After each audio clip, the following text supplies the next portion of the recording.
Bonjour et bienvenue dans ce 7e épisode de Zéro Dark Thierry, le podcast percutant de la gauche qui n'aime pas les gens. De droite, de gauche, on ne sait pas, on ne sait plus, on est perdu, il paraît qu'il faut dépasser les clivages et que tout ça c'est ringard. D'ailleurs on vit en démocratie et tout le monde est libre, quelle subtile plaisanterie. Toi-même qui nous écoutes, tu penses peut-être de bonne foi que plein de choses auxquelles tu adhères sont de gauche parce que tu es un peu hippie, ce genre de conneries, alors que non. Tant de confusion, il s'agit d'y voir enfin plus clair et heureusement qu'on est là. Pour enfin savoir où vous situez, mes fidèles matérialistes Gwen. Bonjour. Florent. Bonjour. Et Philippe. Philippe qui attaque bille en tête, c'est à toi mon doudou. Je te remercie. Oui, alors moi je vais parler des écolos, parce que les écolos, on pense que c'est forcément de gauche.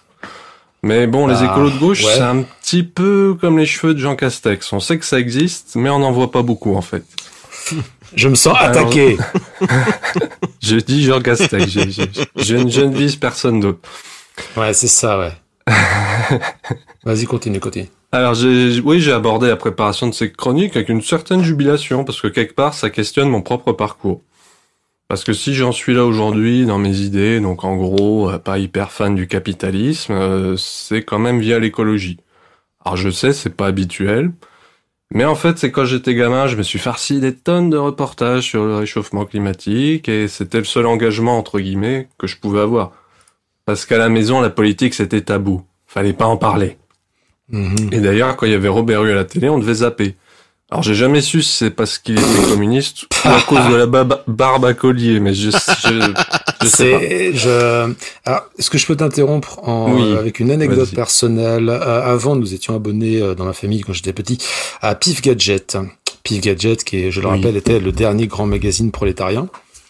Et j'ai découvert en choc, quand j'étais enfant, que mes parents avaient suspendu l'abonnement à Pif Gadget quand ils ont découvert que c'était lié au Parti communiste français. Donc déjà, je subissais l'opprobre communistophobe dans ma propre famille. Bon, la suite de mon parcours démontre une certaine ironie de la chose par ailleurs, mais bon, voilà, c'est... Oui, parce que bon, en tant que trotskiste, pardon... Ouais, voilà, bah non, mais ça, voilà, tu vois comment ça commence, quoi. On arrête de lire Pif Gadget et puis on achète un piolet, on t'interdit de lire Pif Gadget et à la fin tu te retrouves trotskiste. Tu vois, il y a une espèce d'enchaînement de dominos tragique, un petit peu comme ça. Enfin, réfléchissez à ça, les parents qui nous écoutent. Réfléchissez à ça. Philippe, reprends, c'est à toi. Oui, alors depuis ce temps-là, force est de constater qu'il n'y a rien qui a changé en fait. Donc on a toujours les mêmes discours vibrants sur la catastrophe à venir, et toujours rien, mais vraiment que dalle, nada. On apprend toujours aux gentils enfants d'économiser l'eau du lavage de dents et d'éteindre la lumière. Pendant qu'en un voyage en jet ou en yacht, un Bernard Arnault ou autre crame tout le pétrole que nous, en tant que jeunes normands, on serait susceptibles de consommer dans une vie. C'est clair. Et c'est là le nœud du bordel, en fait. Tu peux pas prétendre faire de l'écologie dans un système qui base son existence sur une exploitation infinie pour produire des saloperies qui rempliront la poche de quelques-uns. Donc, quelques-uns des parasites, hein. D'ailleurs, Marx, il parlait déjà de l'exploitation de la terre et pas seulement des hommes. Donc ça, prenez ça dans vos dents, les stalles au passage. Donc écologie et social sont donc intimement liés pour plein de raisons. Donc faire de l'écologie sans s'attaquer aux inégalités, c'est un peu comme monter un mur sans mettre de mortier. Au début, ça tient, mais au bout d'un moment, tu finis par tout te prendre sur la gueule, et ça fait mal. Et du coup, tous ceux qui se disent écolos en se passant le nez, dès que tu leur sors le mot pauvre, me direz-vous. Alors, si on devait faire l'inventaire de tous les écolos inconséquents, de droite ou autre, on n'a pas fini, il nous faudra une émission de 3 heures, donc j'ai axé sur des choses un petit peu à la mode, dans des franges qui se disent en marge de la société, tout en y étant parfaitement intégrées, parce qu'en général, elles sont issues des centres-villes. Donc on peut regrouper ça sous le concept à la mode d'effondriste. Alors vous avez sans doute entendu parler, il y a même des mouvements qui sont nés, donc Extinction Rebellion par exemple. Donc c'est un petit peu, je sais pas, ça a 2 ou 3 ans ce concept. Donc c'est une galaxie un petit peu hétéroclite, on y trouve même des choses intéressantes ponctuellement. Mais le gros du lot, c'est quand même super dépolitisant. Donc ça va du millénarisme biblique, donc ouais, la fin du monde, voilà. La fin du monde. Voilà, c'est ça. Tintin, c'est préparez-vous. La fin est proche. Repentez-vous. Arrêtez d'aller à Leclerc. Hein, quoi? Ouais, donc il y a ceux-là, et puis il y en a, ils sont un petit peu plus cyniques, eux, c'est plutôt le futur à Mad Max, et c'est chacun pour sa gueule, et ce sera un petit peu la loi du plus fort. Donc, moins qu'on puisse dire que c'est un peu déconcertant, parce qu'on sait pas trop bien comment s'y retrouver dans tout ce bazar. Donc, je vais prendre, pour le futur à la Mad Max, je vais prendre l'exemple d'Yves Cochet, parce qu'il me semble très intéressant. Donc, Yves Cochet, c'est un ancien ministre de l'écologie de Jospin. Je crois qu'il a été ministre pendant 1 an, donc. Ouais, un truc comme ça. Les gens ont dû un petit peu oublier. Alors, il a fait un livre l'année dernière. Donc lui, son diagnostic, c'est que vers 2030, tout va imploser, les réseaux d'énergie, l'alimentation, enfin tout, quoi. Et puis il y aura des morts en masse, etc. Et que donc, concrètement, il faut commencer tout de suite à chercher à sauver son cul. Mais tout seul, dans son coin. Pas collectivement, non, tout seul. Alors lui, par exemple, il y a eu des reportages, enfin c'était assez risible. Il a acquis une maison ancienne, je sais plus, je crois que c'est dans l'Anjou, je suis pas sûr, c'est peut-être bien en Bretagne d'ailleurs, Gwen, non? Il me semble que c'est en Bretagne. Alors, il faut l'adresse, que je prévienne les services compétents voilà. pour que ça cesse. Et voilà. Donc il a acquis une maison ancienne, un petit bosquet pour se chauffer, parce que quand il y aura plus d'énergie, voilà. Un terrain pour se nourrir, et pour se déplacer, il a acquis une carriole à chevaux qu'il a trouvée en Pologne, parce qu'il n'y a plus qu'en Pologne qu'on en fabrique. Donc pour déjà, un cocher, c'est normal. Une carriole à chevaux, un cocher, bon voilà, je voulais caser la blague, c'est bon. Vas-y Florent. T'es frustré à force de pas avoir pu voir Robert Hue à la télé que tu fais des blagues sur les cochers, non? Ouais, poète. Oula, grosse forme ce matin-là. Et donc non, ce que je voulais dire, c'est qu'il y a quand même une grosse faille dans le raisonnement. C'est quand même, les écosystèmes vont s'effondrer, ok. Donc, adoptons le mode de vie le plus directement dépendant des écosystèmes. Il y a un truc, là, je veux dire, il peut se prendre directement aussi. Ah bah oui, mais carrément. Parce que du coup, il pense qu'il est dans une sphère protectrice à l'écart du monde. Et puis aussi, le fait que si tout le monde fait ça, c'est juste pas possible, en fait, quoi. On a des millions, on peut pas tous avoir sa petite résidence, entre guillemets, autosuffisante à l'écart des tumultes et des fracas du monde. Ah, mais autant pour moi, en fait, il en a rien à foutre des autres, je pense. Je pense dans sa tête, ils peuvent juste crever, en fait. Donc, c'est du survivalisme, quoi, en fait. Oui, de gauche, du survivalisme de gauche. Enfin, de gauche. Justement, pas de gauche, parce que le survivalisme de gauche, il se ferait à plusieurs. Bah oui. Ouais. Lui, il le fait à plusieurs. Il le fait avec sa famille. Les autres, ils peuvent oui, non, mais oui, justement... ça va. Non, ça mais va. il y a... Et, comment dire, même par rapport... par rapport au fait de laisser tomber les autres, il y a encore un gros pépin dans ce raisonnement. C'est-à-dire qu'on a déjà vu un cas d'une civilisation qui s'est effondrée où un certain nombre de riches ont survécu sur leur domaine. C'est à la fin de l'Empire romain, enfin en tout cas de l'Empire d'Occident. Il y a une bonne partie des riches romains qui sont partis vivre sur leur villa avec leurs serviteurs. Ceux qui s'en sont tirés, c'est ceux qui ont fortifié leur villa. Et qui sont devenus une partie de la noblesse européenne. C'est une bonne analogie. Parce que sinon, voilà, quoi. Ouais, mais oui, non, mais c'est complètement con. Puis moi, ce qui me tue aussi dans ce truc-là des effondrements, c'est que les mecs, ils sont persuadés que toutes les institutions vont s'effondrer juste parce qu'il n'y a plus d'électricité en quantité suffisante. Ils oublient un petit peu que le premier État connu dans l'histoire, il a 5000 ans, et il n'y avait pas d'électricité il y a 5000 ans, en fait. Oui, puis pendant la guerre froide, il y a eu des plans mis au point pour assurer la continuité de l'État, même en cas de conflit nucléaire. Oui, alors après les plans de continuité, en ce moment, on voit bien ce que ça donne. Hein. Ouais, voilà, la question est de savoir s'ils sont encore mis à jour. Si quelqu'un sait dans quel coffre ils sont rangés et est capable de les lire. Voilà. Après, il y a 5000 ans, il y avait des esclaves aussi, mais bon. Ah oui, mais ça peut revenir. Mais c'est pas ça de gauche. Ça, c'est l'étape suivante. Voilà. C'est-à-dire que c'est à partir du moment où on s'isole dans des petits trucs fermés, toutes les conneries, par exemple, du comité invisible avec des communautés autonomes par affinité, etc., etc. Bon, c'est sûr que l'étape suivante, c'est que, il y a quand même en cas de catastrophe nucléaire, il y aura quand même pas mal de gens qui resteront. Qu'est-ce qu'on va faire des autres? Et ce sera un système d'économie uniquement prédatrice, et ça veut dire qu'il y aura de l'esclavage. Qui a regardé The Walking Dead ici? Moi, tout le monde. Ou alors pas moi, non. La route de Cormac McCarthy, c'est-à-dire qu'au bon moment, non seulement tu auras des esclaves, et quand il n'y a plus rien à bouffer, tu mets des gens dans des garde-manger. Oui. Non, puis voilà, je veux dire, t'as des tas de gens qui ont plus de ressources, qui sont dans une détresse, imaginons ce scénario, des tas de gens qui sont dans une détresse absolue, et d'autres qui ont un peu préparé leur truc, mais qui ont absolument pas pensé à tout, parce que du fait de leurs préjugés de classe, il y a énormément d'impensés dans leur démarche. Oui, d'un côté, t'as des trous à boucher avec de la main-d'œuvre, et de l'autre, t'as des gens qui sont au bord de crever. Ça fait de l'esclavage. Ouais, parce que je suis pas sûr qu'on peut avoir des champs de coton en Bretagne pour se faire ses fringues, par exemple. Non, mais par contre, il y avait du lin depuis très longtemps. La Bretagne est un pays riche de la production du lin jusqu'au 18e siècle. Ne sous-estime pas à quel point la Bretagne Attention, peut être c'est vachement autosuffisant, la Bretagne. Autosuffisant. Mais avec une organisation collective. Ouais. Voilà, c'est-à-dire qu'en fait, en cas de catastrophe nucléaire, le dernier truc libre, ce sera la pointe de la Bretagne. C'est vrai. Donc, une ouverture sur la mer, une peuplade polymérude.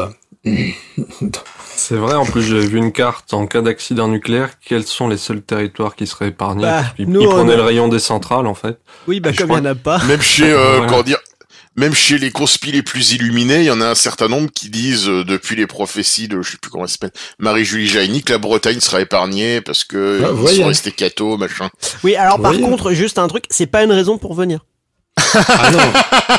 Non, mais après, écoute, ça a déjà fait l'objet de discussions très très serrées. Non, à un moment donné, on ferme les frontières. Je veux dire, c'est dehors les migrants, quoi. Sinon, chacun chez soi. Sinon, on est chez nous.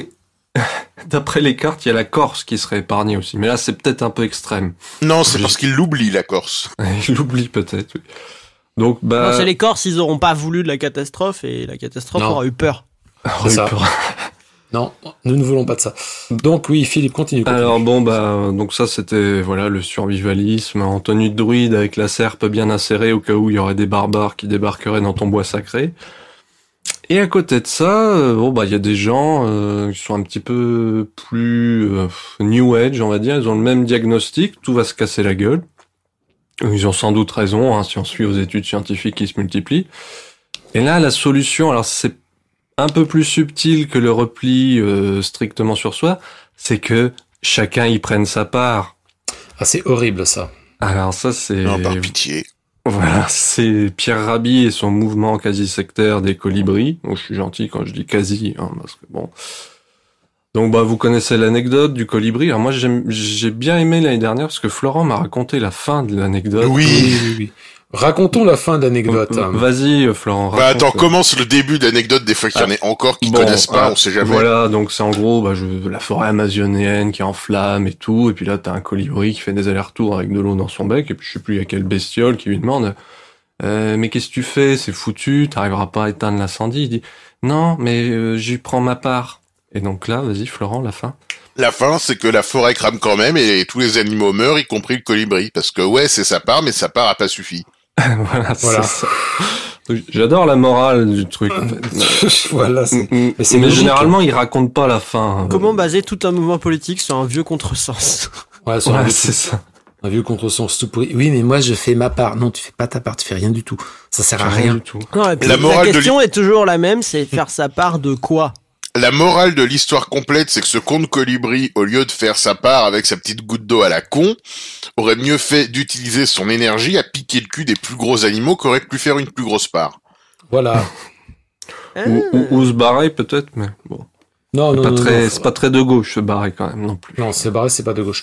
Oui, voilà, c'est ça. Il aurait pu carrément piquer le cul des gros pour dire hop, on se sort les doigts là.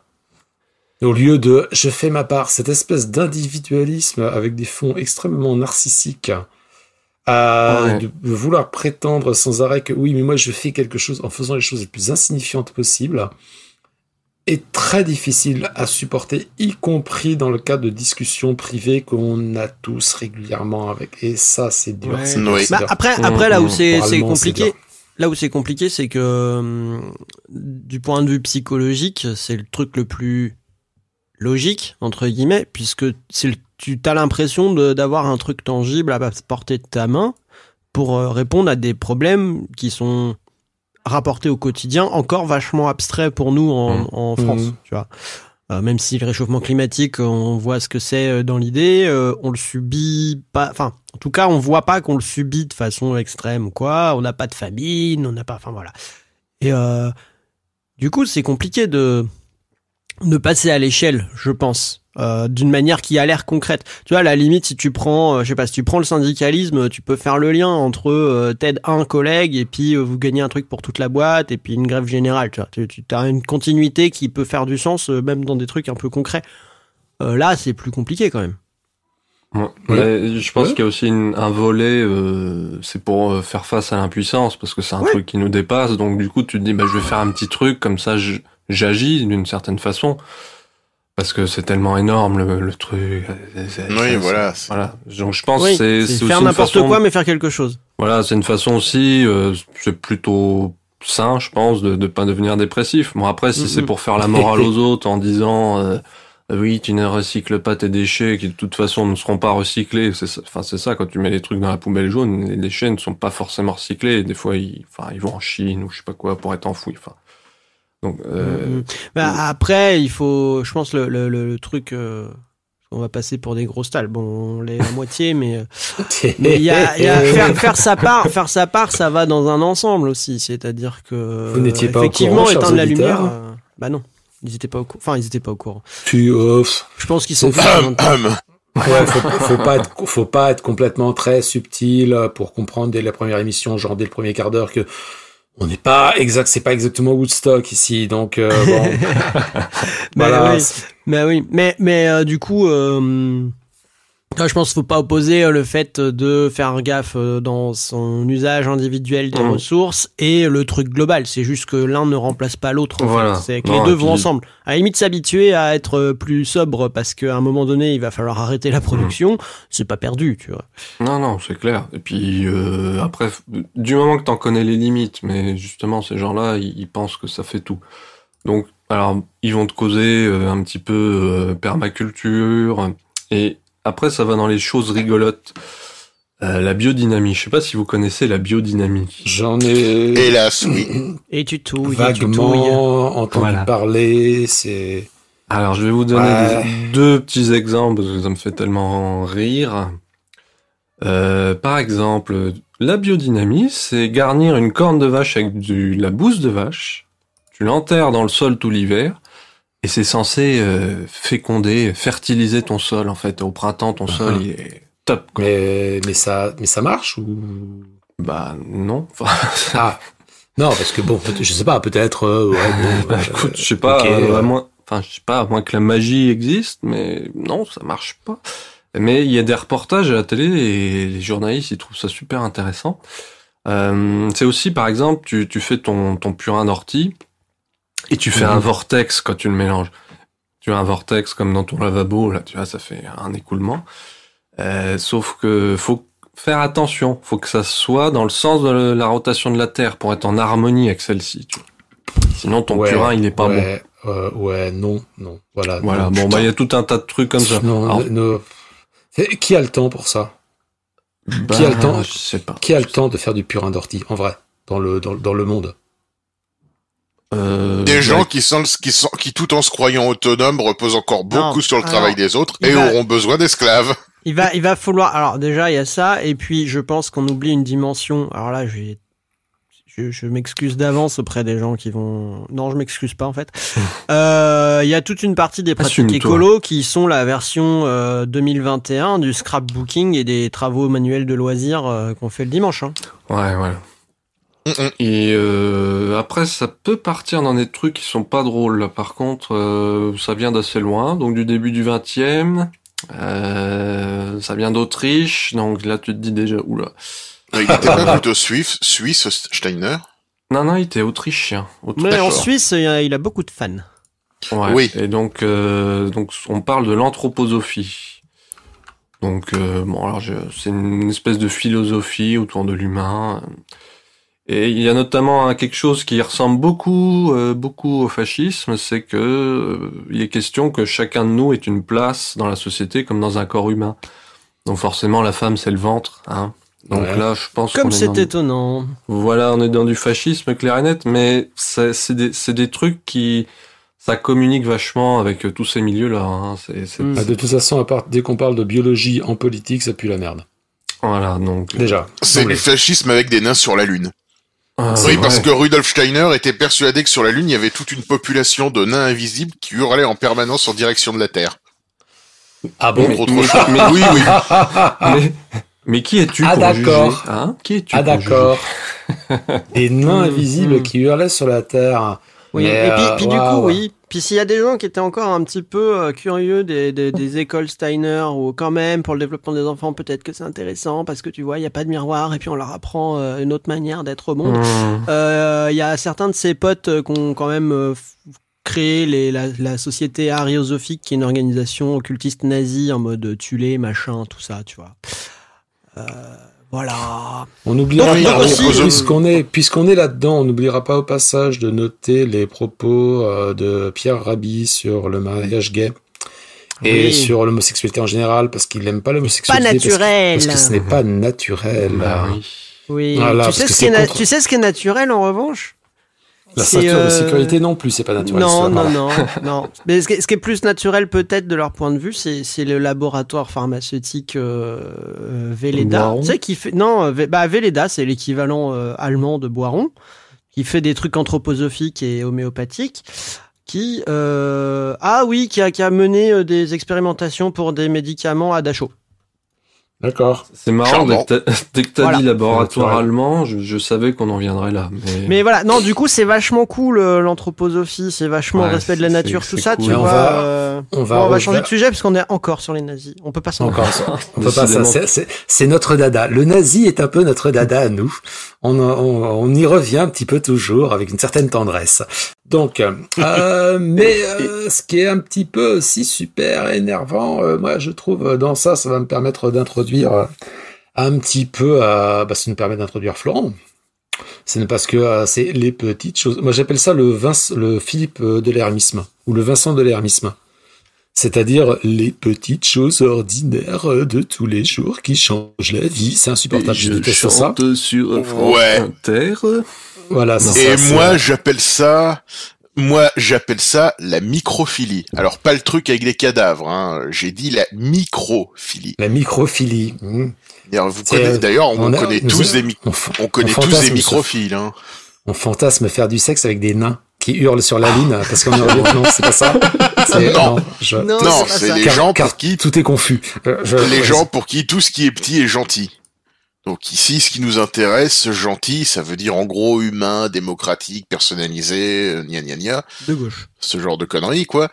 Donc que des trucs bien, a priori, là, par opposition aux grandes structures anonymes où on est que des numéros et ouin, c'est triste et je sais pas quoi.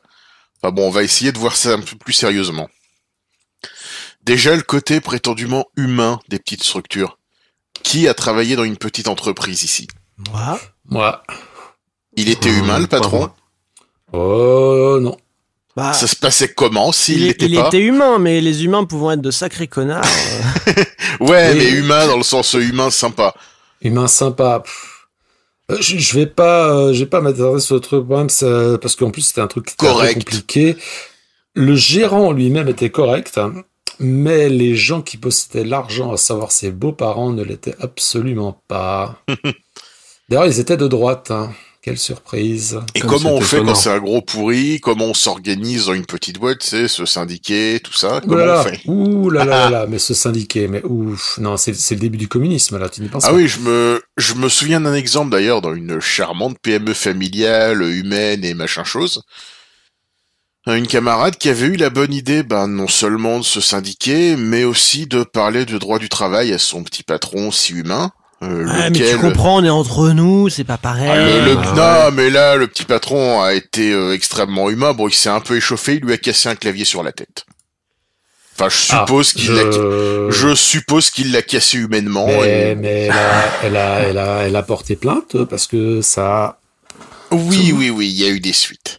Et attends, il a cassé le clavier en la tutoyant, donc ça veut dire qu'ils étaient au même niveau. Ouais, c'est en famille, quoi, comme les violences conjugales. Bref. Et donc, non, c'est pas un cas isolé. Je veux dire, si les PME ont un taux de syndicalisation homéopathique, c'est pas parce que tout s'y passe bien. Soyons un peu sérieux, quand même. Non. Puis, j'aime bien aussi tous ces petits commerces où c'est la femme du couple qui travaille gratuitement pour le petit commerce de son mari, et quand le mari meurt, la femme se retrouve, elle se rend compte que le mec il a genre évadé fiscalement la moitié des bénéfices de la boîte et elle hérite de rien à part ou alors qu'il a rien n'a été déclaré, du coup elle a aucune retraite. Voilà. C'est classique ça. C'est petit, c'est mignon. Classique shit, hein, si on ose dire. Oui, donc, on se doute que dans ces conditions, pour la démocratie, c'est pas gagné, on va dire. Et donc, on va déjà remettre les points sur les i. La démocratie, ça suppose que tous les membres d'une collectivité participent à égalité à la prise de décision commune, en se prononçant pour différentes options jusqu'à ce que l'une d'elles ait la majorité. Et là, il y a un mot que vous avez peut-être raté. Proposition. On choisit entre des propositions, pas entre des personnes. Les sympathies et antipathies personnelles n'ont pas leur place dans un processus démocratique. La majorité se forme sur une ou plusieurs propositions, sur un programme, pas sur des liens interpersonnels. Et alors ça c'est la non, théorie. Mais t'es relou à vouloir être rationnel aussi. Et ça, dans un petit groupe, c'est mort. Précisément parce que c'est plus petit. Ouais. Je suis sûr que là, Thierry a encore une anecdote de réunion de section trotskiste à caser. J'en suis certain. Oui, si on parle de petit groupe, oui, on va refaire une post-trotskiste. Alors, justement, non, justement, parce que ce genre de choses... Ça n'arrive qu'en démocratie, c'est ça? Ça n'arrive qu'en démocratie, c'est pas le cas, parce qu'il y avait le chef, et c'est comme ça. Mais si ça avait été seulement comme ça, la Ligue communiste révolutionnaire, elle existerait encore, il n'y aurait pas le NPA. Déjà, d'une. Voilà. Le quoi? Non, ça le existe rien. encore, ça? Non, ça, on s'en fout. Ouais. Mais en l'occurrence, si vous voulez l'anecdote, c'est que comme nous étions fort conscients de ce genre de dérive, il y avait pour les tours de parole des choses qui étaient très organisées, très mises en place et qui devaient être respectées. C'est-à-dire que nous, on avait quand même conscience à l'époque, alors que bon, c'était la Ligue, hein, toi, c'était petit, voilà. C'est que plus c'est petit, plus on risquait de se taper sur la tronche, donc plus devait y avoir des règles et des contraintes. Ouais. Oula, c'est pas complètement fasciste, les règles et les contraintes? C'est pour ça qu'on était des joyeux rouges-bruns, comme tu sais. Mais à un moment donné, c'est le seul truc qui pouvait fonctionner. Oui. Et c'est ça le problème. Pardon. Et c'est ça le problème dans les petits groupes, c'est que les gens qui portent les propositions sont plus des inconnus et effacés derrière leurs fonctions. C'est des amis ou des ennemis, des concurrents, des ex, des cousins, des voisins qui font chier avec leur M mal taillé ou leur droit de passage. Enfin, tout ce qui fait que le conseil municipal d'un petit village, c'est une guéguerre de notables permanente dans laquelle c'est déjà un sacerdoce de juste mettre au premier plan la dimension politique d'une question, pendant que le médecin et le notaire du coin se croient à Westeros-sur-Marne. Ouais, puis il y a même un autre aspect tout con. Hein. Moi, j'ai pas encore trouvé comment on construit une centrale électrique dans une petite collectivité autonome. Tu te tais et tu pédales. Bah voilà ça. Mais du coup, qui a pris la décision démocratiquement que c'est moi qui devais pédaler? Je suis sûr que c'est le connard là au bout de la rue là. Je voudrais pas dire, on revient aux esclaves. Hein. Non mais ouais, Oui, mais les Bretons, c'est normal qu'ils pédalent. Enfin, je veux dire, on va pas faire pédaler des vrais gens non plus. Quoi. Nous, on a du vent, on n'a pas pédalé. Comment c'est bretonophobe? Britophobe, on dit. On dit britophobe. Beurre salétophobe. Check tes privilèges jacobins. Mais bon, ouais. Oui, donc. Et on arrive au nœud du problème, je pense, là, c'est-à-dire l'individualisation des décisions. Les solutions sur mesure, les accompagnements personnalisés, vous savez, ce genre de trucs auxquels on a été tous confrontés. Hein. Ouais, mais c'est sur mesure à chaque fois, mais pas que. Ouais, ça c'est humiliant. Dans les actions publiques, on a inventé l'accompagnement personnalisé pour contrôler les pauvres et leur empêcher d'avoir accès à des choses auxquelles elles ont le droit. En un mot. Et c'est explicite. Et en un mot, c'est de droite, au minimum. Toute cette agitation autour de la proximité, c'est une lubie réactionnaire, en fin de compte. Ce qui est de gauche, ce qui est un réel progrès, c'est quand, pour reprendre les expressions des pleureuses, on est tous des numéros, pas une tête qui dépasse, et donc, comble de l'horreur, les règles sont les mêmes pour tous, sans cas par cas injustifié. Donc, l'égalité. Et puis, l'anonymat dans la masse permet la liberté des individus. Ouais. L'égalité, bon, avec des écarts, quoi, mais soigneusement justifiés pour les cas extrêmes, genre une situation de handicap, pas plus. Alors ça, c'est un discours que nous, on peut partager, mais qui est très, très, très difficilement vendable dans des cadres de sociétés capitalistes, individualistes, consuméristes. Oui, mais mon mérite... Et c'est ça, en fait, le cœur de l'idéologie microphile, le sur-mesure. Soi-disant pour tout le monde, mais comme c'est matériellement impossible, en pratique, c'est sur-mesure pour ceux qui savent bien présenter leur dossier, qui ont les bonnes relations, le bon réseau. En bref, ceux qui ont le bon capital socio-culturel, c'est-à-dire les bourgeois et encore une fois nos amis des classes moyennes, chez lesquels la microphilie est quasiment systématique. Moi, je voulais... Coïncidence, je ne crois pas. Non, clairement, je crois pas non plus. Et je pense sur la microphilie, il y a un dernier truc pour moi qui est peut-être une explication possible. C'est que on en revient un peu à ce qu'on disait tout à l'heure en fait sur les collapsologues ou quoi, ou les petits gestes. C'est quand c'est petit, t'as l'illusion d'avoir du pouvoir dessus. Et en fait, j'ai l'impression que parmi un grand nombre de gens, et notamment les fameuses classes moyennes sur lesquelles on tape tout le temps, là, cette notion d'avoir la capacité d'exercer un pouvoir sur son environnement est le truc déterminant d'à peu près toutes les névroses politiques, quelles qu'elles soient. C'est la clé actuelle qui explicite, et voilà, pour le meilleur et pour le pire, surtout pour le pire, la totalité des agissements qui explique pourquoi la gauche n'arrête pas de perdre sans arrêt et qu'il y a un cycle de la loose qui s'auto-entretient. Ça explique énormément de choses. Ça explique le succès des croyances New Age et leurs ramifications, y compris dans le management. Parce qu'une des bases du New Age, c'est que la réalité n'est qu'une co-création de nos projections mentales, machin, là. Oui, et puis, y a un dernier truc sur le fait que la microphilie, ça peut être quand même très de droite. Ce délire de le monde parfait sera un monde de petits producteurs qui se voient juste sur le marché du coin et puis qui seraient dégagés des grosses entreprises et qui permettraient à tout le monde de vivre heureux en payant les choses le juste prix pour la juste qualité, etc. Un, c'est Adam Smith, et deux, c'est les ordolibéraux allemands des années 50 qui ont tellement bien mis ça en œuvre que ça s'appelle l'Union européenne, ce qui est vraiment une microstructure proche des gens qui leur fait du bien, tu vois. Ah, et puis même si Ludwig Erhard, ministre de l'économie en Allemagne sous Adenauer, ça rappelle furieusement le délire autour de l'artisanat aussi. Oui, ça va avec. C'est l'artisanat du vivant maintenant, donc c'est un peu. Mais après, pour ce qui est des choses petites, c'est-à-dire que dans le cas de microstructures, par exemple, moi qui suis un bobo dégueulasse, on trouve nos légumes à la MAP. Et moi, je trouve ça très très bien. Je suis absolument charmé de faire vivre un petit producteur. Je n'ai rien contre, nous n'avons rien contre les petits producteurs qui font des légumes qui est bio et qui sont pesticides, etc., etc. La question étant que ce modèle est très très bien, mais comme tous les petits modèles, comme les ZAD, comme autres, comme tout ce qu'on nous dit que politiquement, il faut faire des microstructures, etc. Comment tu le rends majoritaire ? Comment on le rend majo ? Comment est-ce qu'on transforme ces initiatives dont on peut discuter, mais qui, dans l'ensemble, partent toujours d'une très bonne idée et qui, moi, je vais pas me plaindre parce que je suis ravi tous les vendredis d'avoir mon petit panier de légumes bio, parce que c'est bon, etc. Mais comment le rendre à une échelle de masse et qu'à un moment donné, quand on est supposément de gauche, on arrête de raisonner en termes de microstructure individualiste basée sur la bonne volonté de chacun pour raisonner à une échelle de masse. Et je sais que dire ces gros mots à une échelle de masse, ça fait cocostal, post-marxiste, une échelle de masse, voilà comme ça, qui comment ça s'appelle, qui publie des bouquins aux éditions Delga. Mais alors les éditions Delga, pour les gens qui connaissent pas, sont les il y en a trois qui ont la référence. C'est les derniers vrais staliniens en Europe. C'est les derniers vrais staliniens. Mais des vrais. Je m'enorgueillis d'avoir plusieurs livres de la collection Delga dans ma bibliothèque. Parce que non, il y a des choses intéressantes dans les collections Delga. Fin de la parenthèse. Mais il y a des choses intéressantes. Il y a des choses toutes pourries, mais il y a des choses intéressantes. Et qu'à un moment donné, tu raisonnes, tu dois te raisonner à une échelle de masse.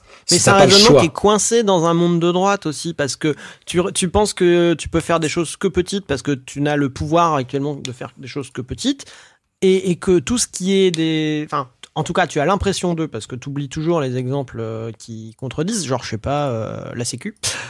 Tu as les exemples de grosses structures aujourd'hui fonctionnent tous sur des logiques de droite hyper violentes, qui écrasent les gens, etc. Et donc, forcément, si dans ta tête, t'as pas d'idée de ce qui pourrait être une structure un peu large, autre que les trucs de merde auxquels t'es confronté aujourd'hui... Voilà. Les startups, c'est pas un bon exemple, ça? Exemple.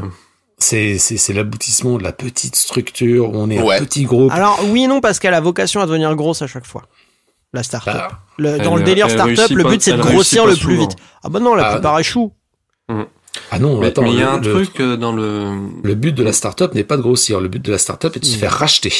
Oui, de se faire l'étude rapidement, en fait. Oui, voilà. Mais il y a un truc dans le local là, qui m'interpelle. Pour moi, local, ça rime avec féodal, en fait. Et non, mais ça, c'est parce que t'es en Saintonge. Oh, ouais, c'est ça doit être ça. Mais quand tu regardes l'histoire de l'État français, justement, au bout d'un moment, ils sont, le roi, tout ça, il s'est dit, mais putain, la féodalité, c'est chiant, en fait, parce que chacun, il fait sa petite guéguerre dans son coin contre le voisin, machin. Donc, en fait, toute l'histoire de l'État français, ça a été de centraliser le plus possible, parce que c'était pas efficace, truc. T'as toujours la question de l'échelle, c'est-à-dire qu'à un moment donné, si t'es en petit groupe, t'as un moment où le groupe d'à côté va venir te faire chier. S'il est un tout petit peu plus gros que toi ou plus puissant pour une raison X ou Y, tu vas chercher des alliés pour pas te faire défoncer la tête, et donc vous allez finir par fusionner à un moment donné, et puis au bout de quelques centaines d'années, ça donnera un État, en fait. Bah ouais. Donc quelque part, il y avait l'État. C'est pas un choix, c'est un fait. C'est un fait historique. J'adore ça. J'adore cette formule. Ce n'est pas un choix, c'est un fait. Et au passage, c'est la centralisation progressive du Royaume de France qui a mis fin au servage. Bah oui. C'est-à-dire que au bout d'un moment, de toute façon, si on veut, alors si la politique, c'est l'extension du domaine de pouvoir de la catégorie qu'on défend. En l'occurrence, on va parler gros mots, le prolétariat. À une échelle, le prolétariat se concernant un petit peu tout le monde maintenant, pas que les ouvriers avec du cambouis sous les ongles et tout ça. Est-ce qu'on peut avoir la définition du prolétariat simple, qui est, c'est tous les gens qui sont dans la merde s'ils se retrouvent au chômage? 99%. Voilà, mais je pense que c'est ça la définition qu'il faut garder. Tu vois. Donc, qui est la vraie, en plus, c'est bien. C'est-à-dire que si on travaille dans une politique de gauche, c'est-à-dire l'extension du domaine de pouvoir de la catégorie dans laquelle on appartient et que donc on défend, le localisme trouve, le pétisme, la microphilie, etc. Dès qu'on raisonne comme ça, tout ça trouve immédiatement ses limites. C'est-à-dire que, et c'est logique. C'est-à-dire que oui, d'accord, mais qu'est-ce qu'on fait à une échelle de masse? Moi, je veux bien qu'il y ait des antennes médicales dans une ZAD, mais j'irai pas me faire soigner dans un hôpital tenu comme une ZAD. Moi non plus. Voilà. Et pourtant, les hôpitaux, franchement, parfois, c'est plus tenu comme des ZAD que bien d'autres choses. Oui, mais tu comprends, oui, mais justement, c'est le problème. Ça peut être un des problèmes. C'est un problème. Voilà. Donc bon. Et donc tout ça va me permettre de rebondir sur... je vais rebondir confortablement sur moi-même. Parce que je vais parler d'un truc... Alors, c'est même pas un marqueur généralement de droite ou de gauche, mais je voulais en parler. Voilà.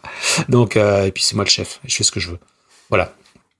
C'est pas très démocratique tout ça, mais bon. Mais comme on est un petit groupe, on peut pas. Voilà. Ouais, c'est vrai. Voilà, on est un petit groupe. Oui, voilà, on est 4. Voilà, on est un petit groupe, c'est pas démocratique, c'est moi le chef, et on est contre tout le monde. Et à 4, on peut quand même scissionner, je vous rappelle. Mais... Je sais, j'ai été trotskiste. C'est pour ça que je le dis. Mais je voulais parler du sport. Moi, c'est le sport qui m'intéresse. C'est surtout une catégorie de sport très spécifique qui est la muscu, le fitness. Pourquoi ? Parce que j'en fais. D'abord, un constat. Le gauchiste est faible. Le gauchiste ne ressemble à rien. Le gauchiste fume des roulés et a un chignon. On est en 2021. C'est plus possible, ces conneries. Le gauchiste, déjà, il va chez le coiffeur et ensuite il va à la salle. Parce que maintenant, on dit plus aller à la salle de musculation ou faire du fitness ou aller à la gym ou bref, on dit je vais à la salle et tout le monde comprend où on va. Et moi, je trouve ça merveilleux parce que moi, je vais à la salle. Mais plus maintenant. À cause du virus de merde, là, tant que là, quand toutes les salles sont fermées. Et si tu ne vas pas à la salle, genre la salle viendra à toi. Ah bah j'ai acheté des trucs à Decathlon, mon gars, et maintenant la salle elle est venue à moi. Ouais, mais je me suis retenu de faire la vanne sur Jean Lassalle, mais j'étais dedans. Tu vas à la salle. Si tu ne vas pas à Jean Lassalle vient à toi. C'est ça. Mais est-ce qu'on veut vraiment que Jean Lassalle vienne à nous? Au moins, la vanne est cohérente avec Jean Lassalle, puisqu'on l'a pas comprise. Vaste débat. Et je sais que le de gauche n'aime pas le sport, parce que le sport, c'est de droite. Parce que le sport, c'est fasciste. En gros, mais oui, c'est ça, on transpire, tout ça, on a un corps, c'est horrible. Ah, Berk. Ou alors, quand il aime un sport, il aime le foot. Parce que le foot, c'est prolétarien, il paraît. Et oui, alors oui, d'un certain point de vue, le foot, c'est quoi? C'est des crevards qui encouragent des millionnaires fringués en Gucci, qui jouent dans des stades construits par des esclaves, et quelque part, c'est marxiste. À l'envers. Mais marxiste.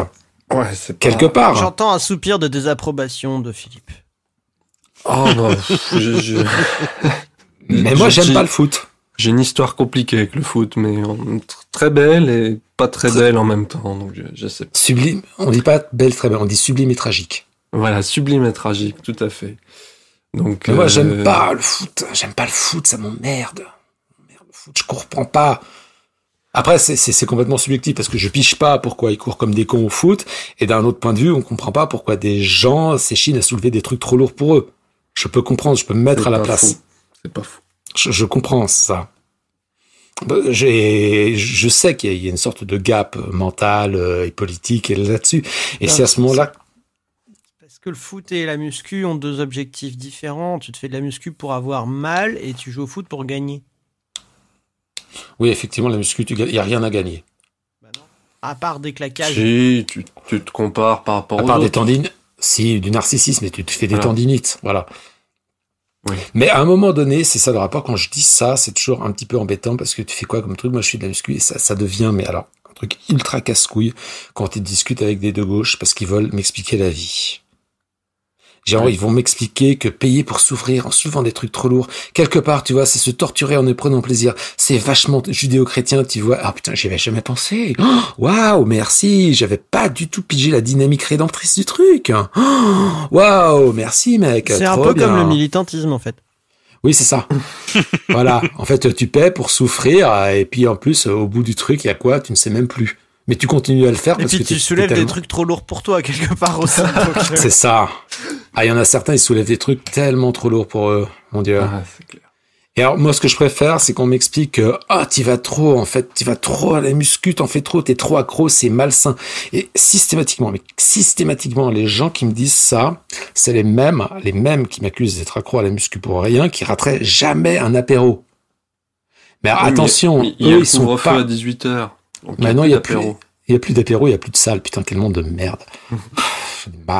Ça, mais attention, eux, ils sont pas alcooliques, ils sont conviviaux. Ça, c'est pas pareil. Donc, tous les soirs, c'est... Bah si, non, moi j'en ai connu, hein. Des gens qui... on n'est pas alcoolique, c'est de la convivialité. Tous les jours. Alors, si vous buvez de l'alcool tous les jours, si vous pouvez plus vous en passer, c'est pas de la convivialité, c'est de l'alcoolisme. Ouais. Même si t'es pas bourré. Même si on n'est pas bourré. Peut-être même surtout si t'es pas bourré. Vaut mieux à la limite se mettre... Vaut mieux à la limite se mettre une énorme race 3 fois par an que picoler un peu tous les jours. Parce que picoler un peu tous les jours, à un moment donné, tu dis, tiens, si j'arrêtais, et tu te mets à trembler. Et là, c'est le drame. Et là, ça va être très long. Très, très long. La question... Il y a le truc culturel qui est compliqué là-dedans, clairement. Ah, en France, ouais, grave. Bah oui. En France. Ah ouais, c'est... Attends, parenthèse dans la parenthèse, dans la parenthèse, dans la méta-parenthèse, je viens d'une famille d'agriculteurs, de viticulteurs, parce que mon père faisait de la vigne. Mon père était le seul mec pas alcoolique, pas de la région, mais presque. Le seul viticulteur pas alcoolique du coin. Et il n'était pas chasseur non plus. Il n'avait pas beaucoup d'amis, du coup, je pense. Si, il avait des amis, mais on était des freaks, quoi. Mon père, c'était un freak, quoi. S'il n'était pas alcoolique, pas chasseur, c'était limite bizarre. La question, revenons à la question fondamentale. Peut-on être de gauche en faisant des trucs de droite? Et c'est là que tu te rends compte qu'en fait, c'est mal posé la question. Parce qu'on est tous obligés de faire des trucs de droite dans un monde de droite, comme être exploité au travail, et il n'y a pas plus de droite que ça. Ensuite, est-ce qu'on peut aimer faire des trucs de droite en étant de gauche? Ça, c'est plus ambigu comme question, donc plus intéressant. Moi, je trouve. Et à la fin, faire de la muscu, c'est de droite ou pas? Eh ben, moi, écoute, j'ai envie de te dire qu'une activité où tu te fais volontairement mal pour combler la faille narcissique induite par l'hyper-individualisme de société néolibérale qui te conduit à penser que ton pire ennemi, c'est pas l'exploiteur, c'est toi-même, c'est pas nécessairement de droite, mais alors ça veut dire que tu as intériorisé beaucoup de choses de droite. Et c'est là où c'est intéressant. Et le pire d'ailleurs, c'est le crossfit. Parce que là-dedans, il y a tout. C'est le package. T'as l'hyper-compétition permanente, la guerre de tous contre chacun, la militarisation, le virilisme, le culte de la force, et une bonne grosse discrimination de classe, parce que vu le prix de l'abonnement, y a que des gens qui ont les moyens d'être encore en meilleure santé. C'est-à-dire, si vous voyez le truc, tu es déjà en forme parce que tu viens d'un milieu social qui t'a donné les moyens de l'être. Du coup, tu peux payer pour être encore plus en forme. Tu vois ?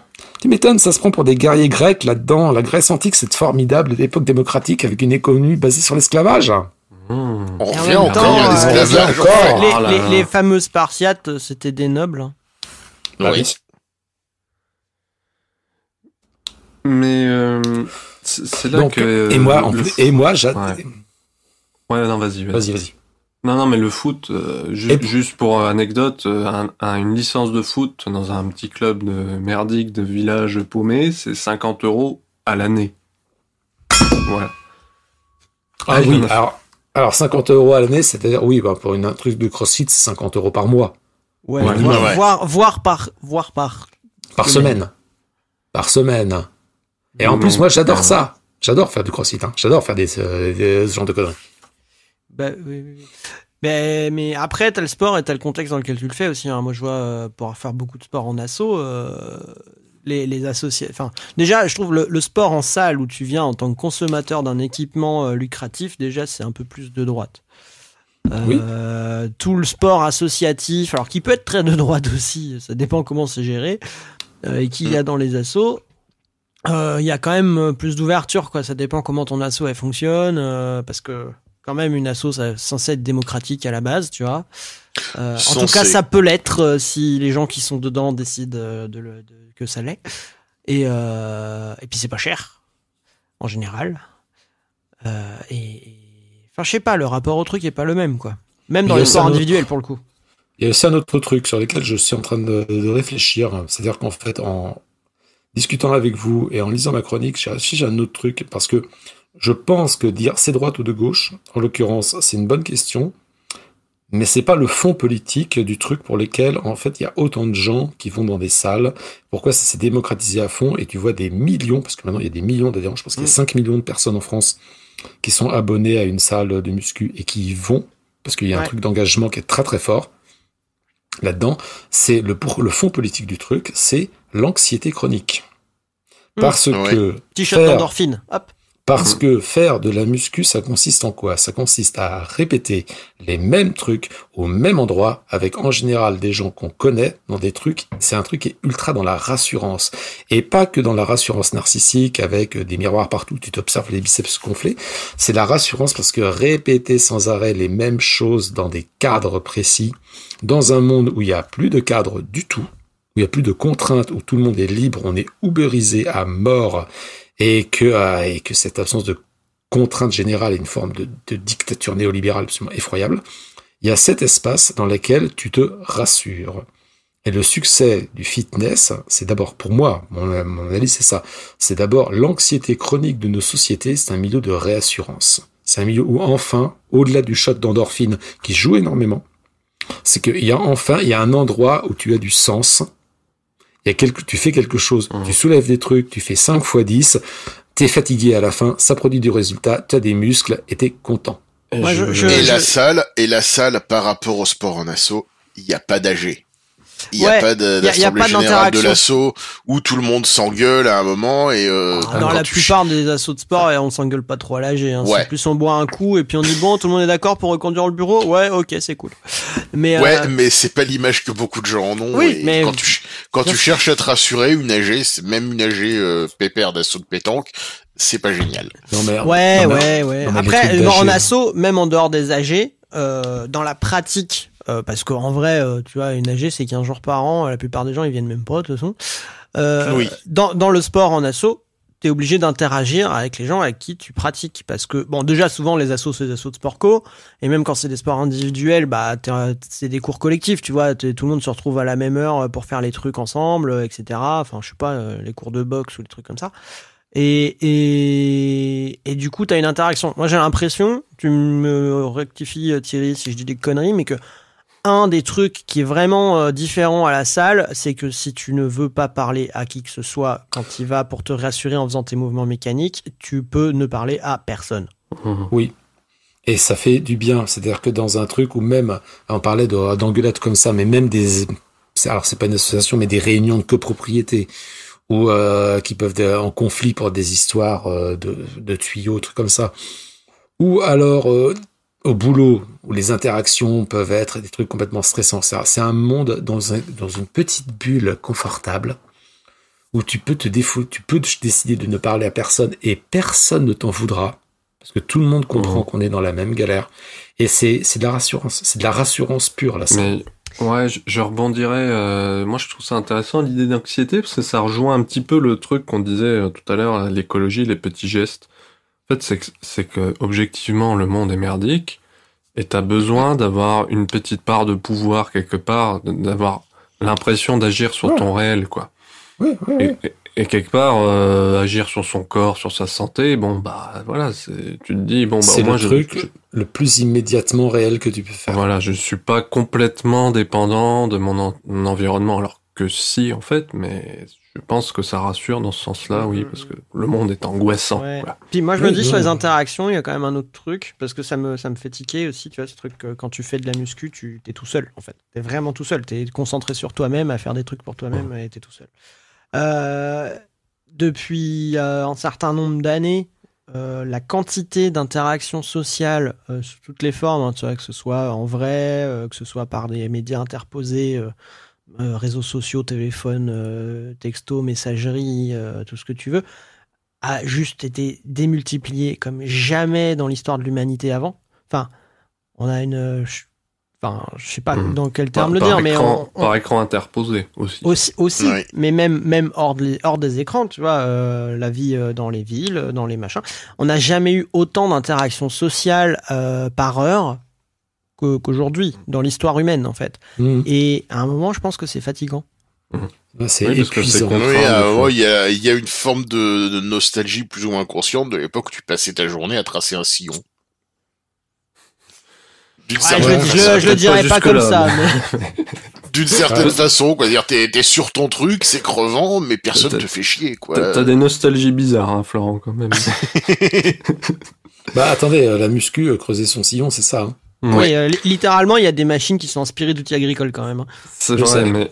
Non, mais c'est vrai que ce que tu dis, c'est vrai c'est rare qu'on soit seul, en fait. Et ça peut être un endroit... Et pas sollicité. Et pas sollicité. C'est-à-dire que c'est le moment où on te fout enfin un peu la paix. Sauf dans les cours de CrossFit, mais alors qui sont vraiment un truc mais très très très particulier, où t'es dans une hyper sollicitation. Tu viens pour être stressé un peu. Mais tu viens pour être stressé. Et ce qui est. Alors il y avait une humoriste. Alors je sais plus. Elle avait fait un truc sur la viande. Pourquoi elle mangeait de la viande. Et elle parlait du CrossFit et elle comprenait pas pourquoi les gens racontaient à quel point c'était un truc où on se fait des violences pas possibles, du style tu t'accroches des haltères au téton et c'est ton moment bonheur. C'est ton moment détente parce que c'est un peu le CrossFit. Le CrossFit, c'est un peu ça. Hein. C'est un truc où t'en chies à mort et des trucs comme ça. Et puis après, les gens ils t'en parlent comme c'est mon moment bonheur, mon moment détente à moi, mon petit loisir.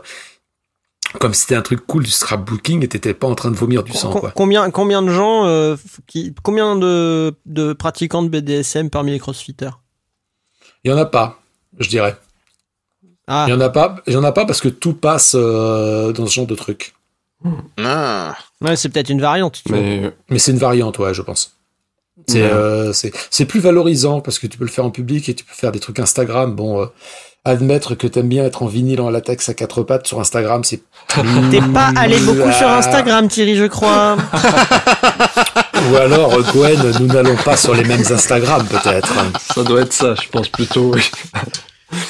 Il y a tout sur Instagram, hein, c'est comme Internet en général, tu sais. Non, Instagram, faudrait qu'on en parle un jour de ça. En termes de narcissisme, je pense qu'on tient un truc ultime, là, quand même. Mais en fait, je repensais à cette histoire par rapport à la quantité d'interaction sociale.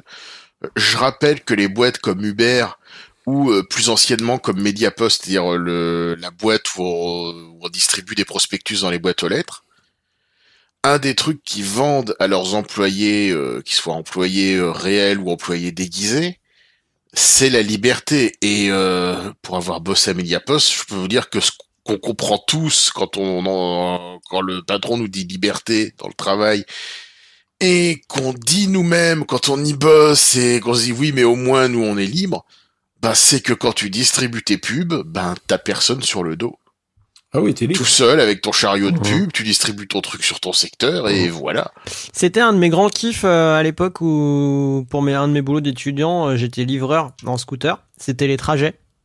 Parce que pendant les trajets, personne te casse les couilles en fait. Ouais. Oui. Non, et puis il y a un aspect, c'est marrant que tu parles des livreurs Uber, parce qu'il y a un aspect, les jeunes, ils disent, ah ouais, c'est cool, en plus je vais m'entretenir physiquement, je vais gagner de l'argent tout en faisant du vélo. C'est cool. Bon, après... ouais, ça a marché un temps pendant la première année, et puis après... Ça dure 6 mois, et puis après... Maintenant, c'est des mecs qui sous-traitent à des migrants sans papier... Ouais, non, c'est...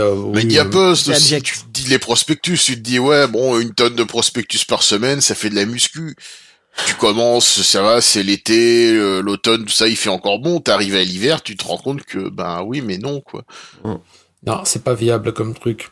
Donc, il y a aussi tout un truc à dire sur le masochisme distribué par la société capitaliste.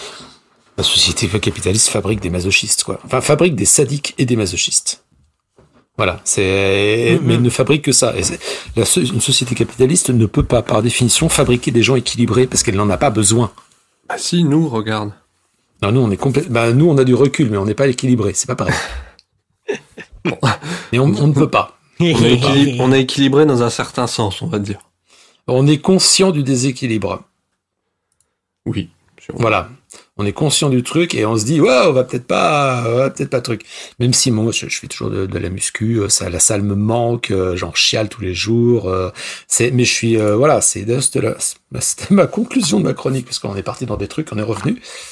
Donc on peut être parfaitement conscient des tenants et des aboutissants de ce qu'on fait et décider quand même d'en faire parce qu'on en retire malgré tout un certain bien-être.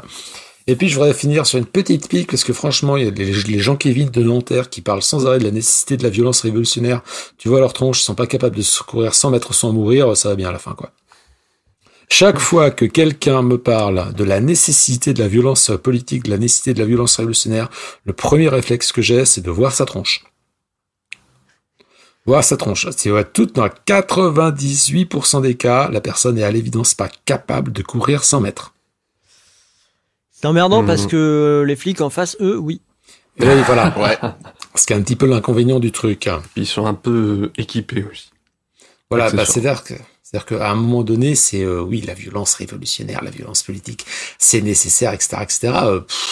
En plus, c'est une conversation qui est forcément sur des matériaux hyper sensibles parce que oui, quelle violence, à qui est-ce que le contexte nécessite de recourir à la violence et laquelle et que parce que bon, moi je connais personne qui est capable de fabriquer des explosifs dans son garage. Hein.